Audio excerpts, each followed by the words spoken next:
In the late 1960s, Northern California was gripped by a series of unsolved murders that would go on to become some of the most infamous crimes in American history. The killer, known only as the Zodiac, taunted police and the public with cryptic letters, eerie phone calls, and unsettling promises of more deaths to come. His identity was shrouded in mystery, and despite numerous attempts, he remained elusive, never caught, never identified. The Zodiac's taunting letters were more than just threats. They were riddles, challenges, and puzzles, mysterious ciphers that seemed designed not only to mock authorities but also to engage the public in a twisted intellectual game. The Zodiac claimed to have committed as many as 37 murders, but only 5 were confirmed. And yet, it wasn't just the murders that terrified people. It was the cryptic messages he sent, filled with symbols, codes, and enigmatic instructions. In 1969, the Zodiac sent 2 of his most famous ciphers to the San Francisco Chronicle, one consisting of 408 characters and the other 340 characters. At first glance, they appeared to be simple puzzles, but their complexity soon became apparent. The 408 character cipher was cracked relatively quickly, but the 340 character cipher, sent just months later, remained a mystery for decades. Despite extensive efforts from cryptographers and law enforcement, it seemed that the Zodiac's puzzle was far from ordinary. But why send 2 different ciphers? Was this just another game for him? Or was there something deeper at play? Something connected between the 2? Could these ciphers actually be 2 parts of the same puzzle? A puzzle designed not just to be solved, but to mislead and frustrate those who sought to crack it. Tonight, we explore the mystery of the Zodiac's 2 ciphers, why he sent them, and what they might reveal about his twisted mind and the larger puzzle he left behind. On July 31, 1969, after 2 brutal murders, the Zodiac Killer sent his first major cipher to the San Francisco Chronicle. By this time, his crimes had already left the public in terror, and his thirst for attention had just begun to escalate. But it wasn't just the killings that captured the public's fascination, it was the cryptic letters and taunting messages he sent, challenging authorities and even mocking their efforts to catch him. In December 1968, the Zodiac struck for the first time, shooting and killing Betty Lou Jensen and David Faraday, 2 teenagers parked along a desolate road in Vallejo, California. Their murder was shocking, but it was only the beginning. On July 4, 1969, just months later, the Zodiac attacked again. This time, it was Darlene Ferrin and Michael Maydew who were parked near Blue Rock Springs. The killer approached their car and opened fire. Ferrin died instantly, but Maydew survived and was able to provide investigators with a description of the attacker. This marked a turning point in the case. Witness testimony gave law enforcement their first real clue. Despite this breakthrough, the Zodiac's attacks would continue, but his desire to control the investigation and engage with the public was perhaps even more disturbing than the murders themselves. Soon after these killings, he sent a cryptic letter to the San Francisco Chronicle, which included the first of his infamous ciphers, a 408-character puzzle. The letter read, "I hope you are having lots of fun in trying to catch me. That's surely been meant for you. I am not afraid of the gas chamber, because IT will send me to paradise all the sooner because I now have enough slaves to work for me." This letter, along with the cipher, was a message in 2 parts. The Zodiac wanted to be known, but he also wanted to prove his intellectual superiority. He wasn't just sending threats, he was sending a challenge. The cipher, composed of letters and symbols, was an intricate puzzle meant to distract and frustrate law enforcement, cryptographers, and the public. It was a part of his larger psychological game, a test of intellect and persistence. But the cipher wasn't just a playful challenge. It was a way for him to reinforce his dominance over the investigation. With each letter he sent, he reminded everyone that he was always one step ahead, taunting the police, knowing they were helpless in their efforts to catch him. He reveled in the fact that he controlled the narrative, and he made sure that his letters and ciphers were linked directly to the terror he caused. The 408-character cipher was meant to divert attention. It was a distraction from the growing urgency of the case, pulling everyone's focus away from the search for a killer and onto solving his puzzle. The Zodiac knew this. He understood that the media would go crazy over the puzzle, that cryptographers would dedicate their time to cracking it, and by doing so, he'd ensure that the spotlight remained firmly on him. The public's fascination would grow, feeding his ego and delaying the investigation. For the investigators, the cipher was a test in itself. Cracking it wasn't easy. It required knowledge, skill, and patience. When the cipher was eventually cracked, though it took months, the message was chilling in its taunting tone. The Zodiac was not afraid of being caught. In fact, he welcomed it. His casual, almost smug attitude revealed his complete confidence that he would never be captured. In fact, he even claimed that the death penalty would send him to paradise sooner. This letter, filled with cryptic symbols and mocking bravado, was linked to the murders not just by timing but by the psychological toll it placed on everyone involved. By sending the cipher, the Zodiac tied his intellectual superiority to his violent crimes. He wasn't simply a murderer, he was a mastermind, manipulating everyone around him with his words and puzzles, keeping himself firmly in the spotlight. The Zodiac's letters and ciphers weren't just communication, they were tools of psychological warfare. They blurred the lines between crime and game, making the public question whether they were dealing with a killer or a bizarrely brilliant mind who took delight in the attention and the fear he spread.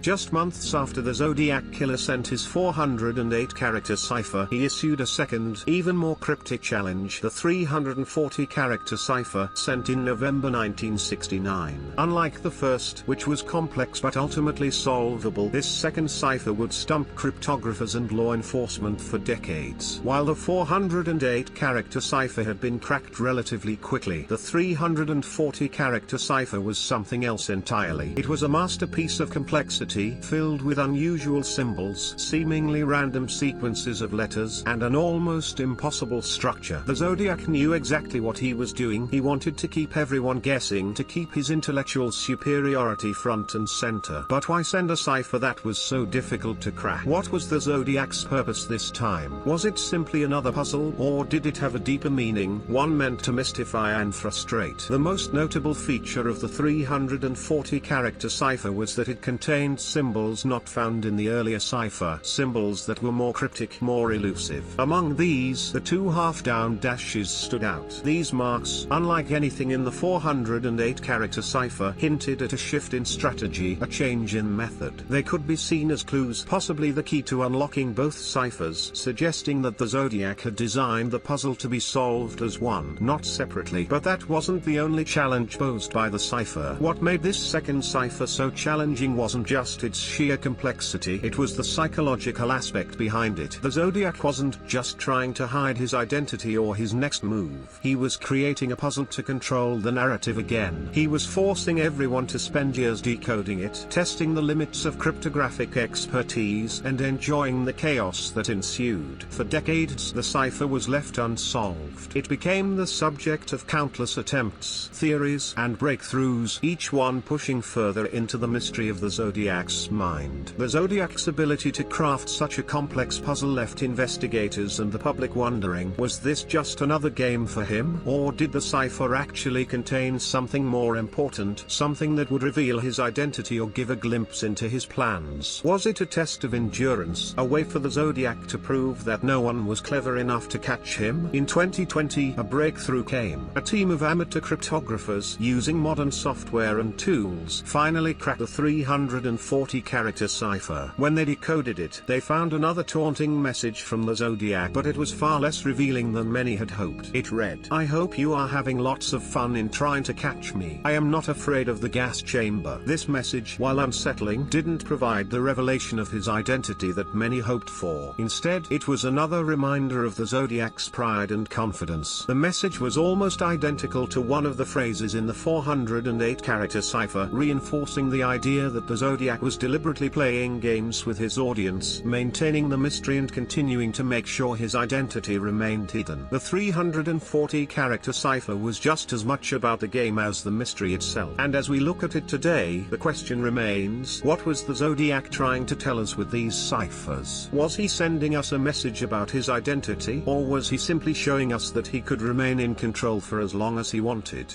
Amid the complex web of symbols, letters, and cryptic patterns in the 340-character cipher, one feature stands out: the two half-down dashes. These peculiar marks, shaped like slashes, are unlike any other symbols found in the Zodiac's previous cipher. They are also completely absent from the 408-character cipher, making them one of the most intriguing aspects of the second puzzle. At first glance, these dashes might seem like a minor detail, just another quirky symbol symbol in the Zodiac's cryptic design. But their placement and repetition suggest they may be something much more significant, a key or even the missing link that ties the two ciphers together. Why would the Zodiac include such an obscure symbol in a cipher that was already bafflingly complex? Why only in the second cipher and not the first? Could these dashes be a deliberate signal, something that points to a larger hidden message, a message that could unlock both ciphers and reveal a deeper connection between them? Some cryptographers and theorists have speculated that these half-down dashes are not just decorative, they might be the starting point for understanding how the two ciphers work together. The idea is simple: these marks could act as a divider, a visual cue to show where the ciphers should be combined. Perhaps they mark a shift in encryption or point to a specific way the two puzzles should be decoded, not separately but as part of one larger cipher. If we look closely at the 340-character cipher, we see that the dashes appear in key locations, potentially guiding us to link this cipher with the 408-character cipher. This isn't just a simple matter of solving each cipher individually. The dashes may be a clue that the two ciphers were always meant to be understood together, with one unlocking the other. The Zodiac's use of these unique symbols may have been a deliberate tactic, an intricate form of misdirection designed to make us focus on them and miss their true purpose, to help us combine the ciphers. But if the dashes are indeed the key, then what do they unlock? What is the message they are meant to reveal? Could the two ciphers actually form one grand design, with the dashes marking the intersection of the two? Could solving both ciphers together reveal not just a taunting message, but a clear clue to the Zodiac's identity, or even something more sinister, a map to his next move, or a final clue to his whereabouts? We've spent decades focusing on decoding the ciphers, but perhaps the Zodiac's real trick was always hiding in plain sight, showing us that solving the first cipher wasn't enough. We had to solve them together.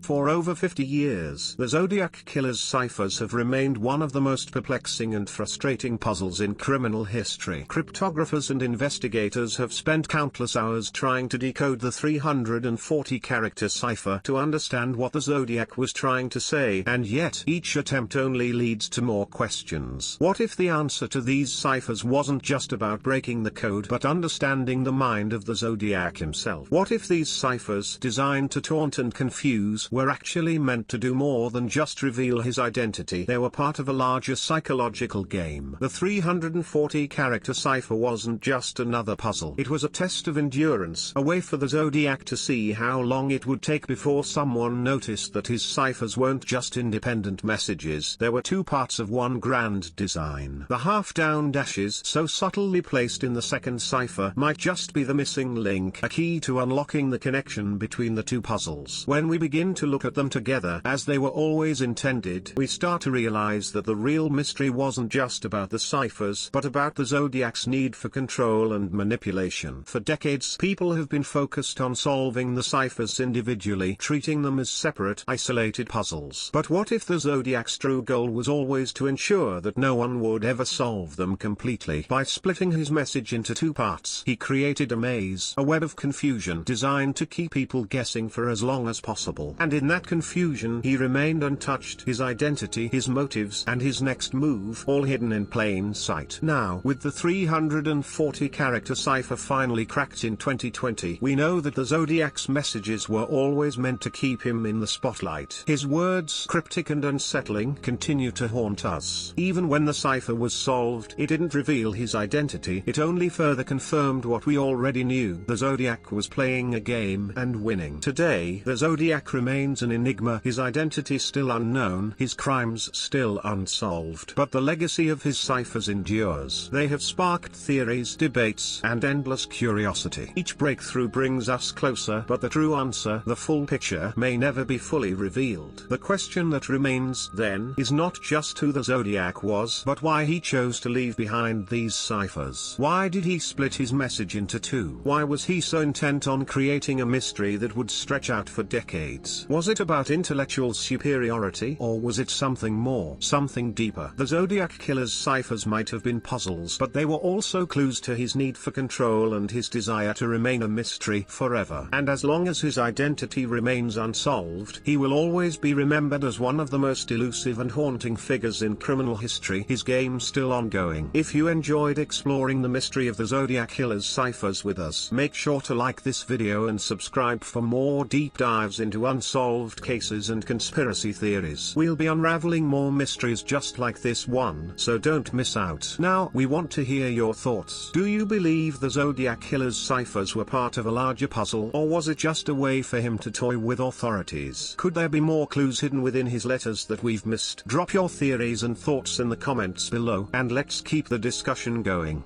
By now, it's clear that the Zodiac Killer was no ordinary criminal. His murders were brutal, his taunts chilling, and his cryptic letters and ciphers were all part of a larger game, a game he seemed determined to control. But why send two ciphers? What was the purpose behind splitting his message into two separate puzzles, and how did that play into his psychological game? At first glance, the idea of sending two ciphers might seem like a simple extension of his need for attention and control. After all, the Zodiac had already demonstrated that he enjoyed playing with the minds of law enforcement, cryptographers, and the public. But there's something deeper here, something more intentional. The first cipher, the 408-character cipher, was sent after two confirmed murders, Betty Lou Jensen and David Faraday, followed by the attack on Darlene Ferrin and Michael Maydew. After these killings, the Zodiac had already proven his calculated nature. The 408-character cipher was a public challenge, a way for him to claim responsibility for his actions while also asserting his intellectual superiority over those trying to catch him. It was a puzzle, yes, but it was also a test, one that many, including law enforcement and cryptographers, were eager to solve. However, just months later, the Zodiac upped the stakes. He sent the 340-character cipher, a far more complex and intricate puzzle. But why? What was the Zodiac trying to achieve by sending a second cipher, especially one that was even harder to crack? The answer may lie in the psychological manipulation at play. The Zodiac wasn't simply trying to prove his intellect. He was creating a misdirection, a deliberate attempt to make sure people treated the ciphers as separate puzzles, wasting time on each one individually, rather than understanding that they were parts of a larger whole. This separation served to confuse and frustrate cryptographers, law enforcement, and the public, pushing the investigation into dead ends. But that's not all. There's also the possibility that the Zodiac wanted to create confusion by making people think they were solving two independent puzzles when in reality they were always meant to be solved as one. The 340-character cipher wasn't just another challenge. It was a delay tactic designed to drag the investigation on and on. He knew it would take years, perhaps decades, to crack it, and that alone would keep him in the public's mind as an unsolvable mystery. The split between the two ciphers could also reflect a shift in the Zodiac's mindset. After sending the first cipher and watching the response, he may have realized that more needed to be done. The first cipher had been cracked, but he knew that a longer, more complicated puzzle would stump authorities. It would show that he was still in control, able to outsmart those chasing him, even if they solved the first cipher. By sending two separate ciphers, he ensured that his puzzle would remain unsolved, his identity hidden, and the fear he inspired would persist. Finally, it's possible that the Zodiac sent two ciphers simply because he enjoyed the psychological chaos it created. The Zodiac wasn't just a killer, he was a master manipulator, and each letter and cipher was a calculated move in a larger game. The two ciphers allowed him to prolong the investigation, feed the media frenzy, and keep his legend alive, fueling the mystery and ensuring that his name would be remembered. The truth is, why send two ciphers? Because for the Zodiac, it was never just about the murders. It was about control, about creating a mystery that could never be solved, about staying one step ahead of everyone, forever.